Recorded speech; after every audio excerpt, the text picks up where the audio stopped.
sossohiinsi lafaa heddummachuun mallattoo qiyaamaa irraahi. Obboleeyyan kiyya dhiheenya kana biyya teenyaa fi bakka adda addaatitti sossohiinsi lafaa akka malee heddummaatee jira. Namoonni keenya irra hedduun yeroo sossohiinsi lafaa argamu waanuma laaftu laalee namni ijoo miidiyaa godhee itti koflee itti taphatee biraa deema. Cinaanis rifaatuun mana keessaa firaasha qabu hunda gagguurratee akka fooqiin irratti jijjiidee isan ajjeesneef alatti duraa baqata. Obboleeyyan keenya haalli amma keessa jirru kun hundi alaamaa qiyaamaatirraa tokko.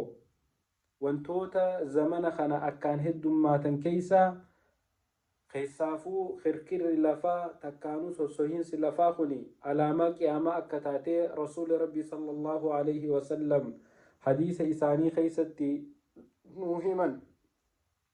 قال صلى الله عليه وسلم لا تقوم الساعة حتى يقبض العلم وتكثر الزلزال ويتقارب الزمان وتظهر الفتن ويكثر الحرج وهو القتل وحتى يكثر فيكم المال فيفيض.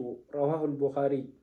وبلين كي حديث كل إمام البخاري وديسا كان خيستي رسول ربي صلى الله عليه وسلم أكنجان لا تقوم الساعة قيامان هندابت حتى يقبض العلم هنگا بكمسي لفتن الرادبم هنگا علم دبمته واللال أمة خندالتي قيامان هندابت جي رسول ربي صلى الله عليه وسلم.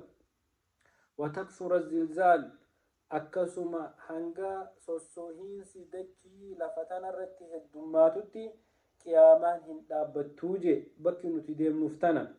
Gaafa sossohiinsi lafdachii lafa tanarratti akka malee heddummaate mallattoo qiyaamaati. Qiyaamaan dhihaattee jirtii beeki obboleessa kiyya obboleetiiti.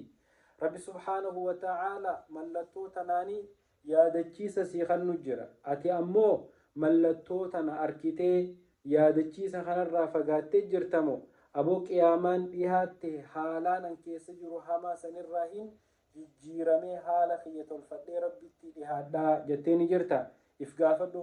Akkasuma ammallee mallattoolee qiyaamaata biraa keessaa wayataqaaraba zamaan guyyaan takkaanuu amanni sanaa walitti dhihaachuu guyyaa keessaa barakaan fuudhamu sa'aa keessaa barakaan fuudhamu torbaan keessaa barakaan fuudhamu ji'a keessaa barakaan fuudhamu amata keessaa barakaan fuudhamu bardeengattuma akkanaa duruun amanni haariin dhufe jechuu heddummeessine kana kunis mallattoo qiyaamaatirraahi.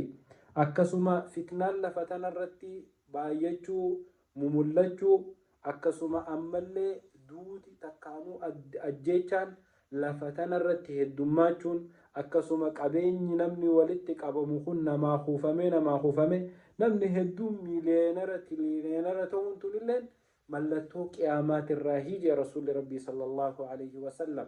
Kanaafuu obboleeyyan kiyya gaafa sossohiinsa dachii agartan mallattoo qiyaamaa akka taate beeka. Rabbi subhaanahu wa ta'aalaa if nu yaadachiisuuf gara isaa nu dhiheessuu fi mallattoolee adda addaa tana mul'isa. Gaafa osoo mallattoo tana arkinuu harka marannee teenya ammoo kufaatiin akkasirraa hin hafne obboleeyyan kiyya. Rabbi subhaanahu wa ta'aalaa guyyaa tokkotti osoo manqi'a dawulee akkanaa tanan godhinis nu dhabamsiisee lafa tanarraa nu fuudhuu danda'e. Garuu duuti heddummachuun guyyaan barakaa dhabuun ilmiin fuudhamuun wallaalli heddummaatee wallaalaan jaahilli jazbaan hundi beekaa ibsahuun mallattoo qiyaamaatirraahi. Tanaaf obboleeyyan kiyya akkasumatti ajjeechaa wal ajjeesuu heddummachuun tun lafti sosso'uu heddummachuun mallattoolee qiyaamaatirraahi. Yeroo wantoota akkanaa kana arkinu mallattoo qiyaamaa tahuu beeynee jireenya boruu kadalagaan teenyaa fi haalaa fi amalli keenya gaarii fi rahmanni rabbii inu fayyadu san hubannee obboleeyyan kiyya gara rabbiititti dheeysuu haa heddummaannu. Bolola addunyaa tanaaf irraa haa xiqqeessinu. Aakhiraa jireenya guyyaa boru ka itti qanani'uu teenyu ka zalaalam jiraannu saniif waan guyyaa san nu fayyada waan guyyaa san nu qananiisaa ol haa dabarfannu. Addunyaa tanarratti hongoynee akka guyyaa aakhiraa saniis hin hongoyne. والسلام عليكم ورحمة الله وبركاته.